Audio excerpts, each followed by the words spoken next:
Morning friends, मेरा नाम है योगेश शर्मा और मैं आज आप लोगों को बताने जा रहा हूँ कि एंगुलर 4 के अंदर क्या क्या नए फीचर्स इंट्रोड्यूस किए गए। काफ़ी सारे मेरे व्यूअर्स ने मुझे सजेस्ट किया था कि मैं कुछ वीडियोस बनाऊँ एंगुलर 4 के अंदर और वो भी हिंदी में। तो दोस्तों, मैंने ये फाइनली डिसाइड किया कि अब मैं एंगुलर 4 की एक नई सीरीज़ बनाने जा रहा हूँ।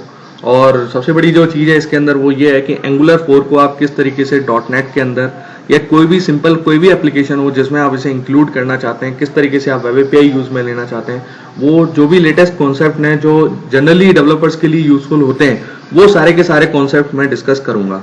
तो दोस्तों, अगर आपको मेरा वीडियो पसंद आए तो प्लीज़ मेरे चैनल को सब्सक्राइब कीजिए। काफ़ी नई चीज़ें मैं यहाँ पर इंक्लूड करने वाला हूँ।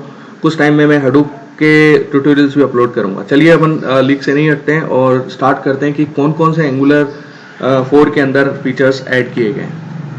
देखिए, सबसे पहले इसका थोड़ा बहुत इंट्रोडक्शन ले लेते हैं, क्योंकि एंगुलर जेएस क्या है कि एक बहुत पॉपुलर फ्रेमवर्क है जो कि गूगल ने इंट्रोड्यूस किया था। और पहले ये क्लाइंट साइड एक्शंस को परफॉर्म करने के लिए यूज में आता था। हालांकि अभी भी क्लाइंट साइड के लिए यूज में आता है। सर्वर साइड के लिए तो आपको वेब एपीआई या फिर कोई भी अदर सर्वर साइड स्क्रिप्टिंग का यूज करना होता है, ठीक है। तो अब एंगुलर 4 की अगर हम बात करें तो कि ये इंट्रोड्यूस किया गया है मार्च 2017 के अंदर, ठीक है। और ये एंगुलर 2 के जस्ट बाद आया है, ठीक है। एंगुलर 3 वर्जन नहीं आया है क्योंकि कुछ वर्जन के कॉन्फ्लिक्ट्स थे, इस वजह से ये इंट्रोड्यूस नहीं किया गया, ठीक है। और एंगुलर 5 जो है वो भी इंट्रोड्यूस हो सकता है सितंबर और अक्टूबर के 2017 में, ठीक है। ये ऑफिशियल न्यूज है गूगल की तरफ से। हो सकता है नहीं भी हो या थोड़ा सा और लेट हो जाए, लेकिन जो इसके बाद जो वर्जन आएगा वो एंगुलर 5 आएगा, ठीक है। सबसे पहला जो वर्जन था वो एंगुलर जेएस था 1.x। इसके बाद देखिए, हम बात करते हैं कि क्या क्या नई चीजें इसके अंदर इंक्लूड करी गई हैं, ठीक है।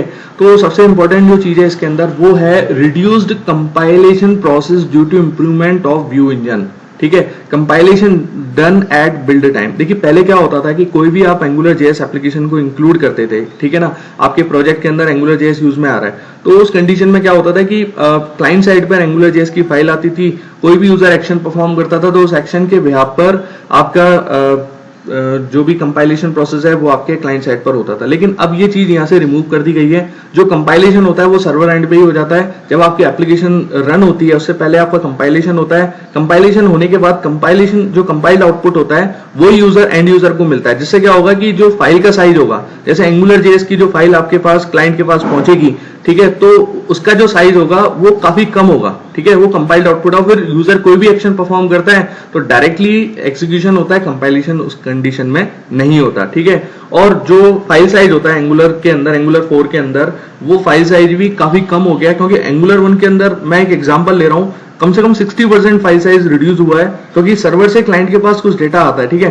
तो मानो अगर 100 केबी की फाइल साइज बनती है एंगुलर 1 में, तो एंगुलर 4 के अंदर वो सिर्फ 40 केबीज की ही होगी, ठीक है। तो यानी 60% तक इंप्रूवमेंट हुए हैं। दूसरा जो इंप्रूवमेंट हुआ है वो है एनिमेशन कोड का, ठीक है। एनिमेशन कोड का मतलब क्या होता है? एनिमेशन का मतलब क्या होता है कि अगर आप अपने किसी भी टेम्पलेट के अंदर या बोलें कि HTML के अंदर आपको एनिमेशन परफॉर्म करना है, तो पहले क्या होता था कि वो एनिमेशन का कंप्लीट कोड, ठीक है, वो आपके एक पर्टिकुलर फाइल में था, दैट इज एंगुलर कोर, ठीक है। अगर मानो आपको रिक्वायरमेंट है ही नहीं, एनिमेशन की कोई रिक्वायरमेंट नहीं है, अननेसेसरी आपका कोड क्लाइंट साइड पर जाता है, तो उस कोड को क्या है यहाँ से हटा दिया गया, एक सेपरेट पैकेज के अंदर डाल दिया, जिसे हम पैकेज को बोलते हैं एंगुलर प्लेटफॉर्म ब्राउजर एनिमेशन, ठीक है। उस पर्टिकुलर पैकेज के अंदर डालने से फायदा क्या हुआ कि अगर आपके सॉफ्टवेयर के अंदर, आपकी वेबसाइट के अंदर कहीं पर भी आपने एनिमेशन को इंप्लीमेंट नहीं किया हुआ, तो उस कंडीशन में आपका एनिमेशन का जो अननेसेसरी कोड है वो क्लाइंट साइड पर नहीं आएगा, फाइल साइज कम होगा, एप्लीकेशन फास्ट एग्जीक्यूट होगी।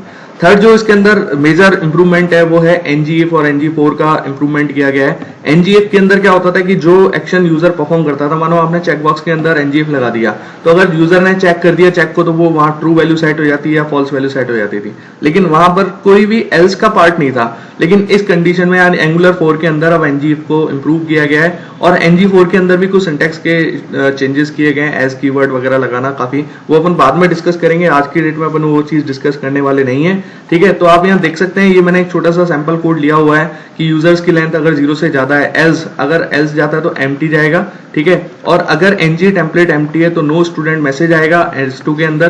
तो ये फीचर भी आपका इंट्रोड्यूस किया गया है एंगुलर 4 में। आगे और कौन कौन से फीचर्स हैं, जैसे कि जो यहाँ कॉम्पेटिबिलिटी है टाइप स्क्रिप्ट की, वो और इंप्रूव की गई है।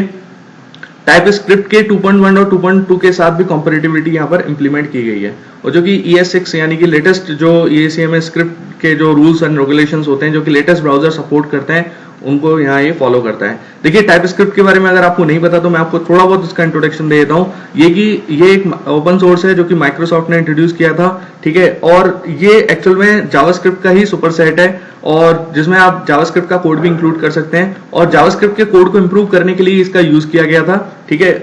इसके अंदर जैसे क्लासेस वगैरह आपको इंप्लीमेंट करनी हो तो टाइप स्क्रिप्ट में आप बहुत इजीली क्लासेस वगैरह को इंप्लीमेंट कर सकते हैं। टाइप स्क्रिप्ट के लिए मैं सेपरेट वीडियोस बनाऊंगा, तो अभी मैं इसे ज्यादा डिटेल में नहीं लेने वाला हूँ, क्योंकि अब हम सिर्फ लेटेस्ट फीचर्स के बारे में डिस्कस कर रहे हैं। अभी के लिए इतना है कि एंगुलर 2.1 और एंगुलर 2.2 के साथ कंपैटिबिलिटी है। एक जो चीज मैं यहाँ जो डिस्कस करना चाहूंगा कि अगर जिन लोगों का बैकग्राउंड एंगुलर 2 का है तो एंगुलर 4 पर आ रहा है तो उनको काफी ज्यादा मेजर चेंजेस नहीं मिलेंगे, लेकिन अगर हम बात करें एंगुलर 1.x और एंगुलर 2.x की तो काफी मेजर चेंजेस थे। मतलब एंगुलर 2 और 4 में तो आपको पता ही है कि कंट्रोलर और स्कोप को हटा दिया गया था, ठीक है, वहां कंपोनेंट के नाम से इसके आगे चलते हैं हम। सबसे बड़ी जो चीज है इसके अंदर एक वैलिडेटर को इंक्लूड किया गया ईमेल, जो कि पहले नहीं था। पहले आपके जो वैलिडेटर थे वो एंगुलर जेएस के अंदर रिक्वायर्ड था, मिल लेंथ था, मैक्स लेंथ था, पैटर्न था, ठीक है। इसके साथ साथ एक ईमेल को वैलिडेट करने के लिए भी इसने एक नया अपना वैलिडेटर दे दिया, ठीक है। अच्छा, इसके बाद जो चीज आई है वो है एंगुलर यूनिवर्सल। देखिए बहुत इंपॉर्टेंट चीज है universal, the project that allow developer to run Angular on a server if now up to date with Angular again, ठीक है ना। तो यानी कि जो आपकी एंगुलर थी वो सर्वर पे एग्जीक्यूट हो सकती है। काफी सारा इसके बेनिफिट्स होते हैं, फास्ट एग्जीक्यूशन होता है क्लाइंट साइड पर। तो दोस्तों ये एंगुलर जेएस के कुछ इंट्रोडक्शंस थे। अगर दोस्तों आपको मेरा वीडियो पसंद आया तो प्लीज मेरे चैनल को सब्सक्राइब कीजिए, मैं काफी सारे वीडियोस इसके ऊपर बनाने जा रहा हूँ। Thank you very much.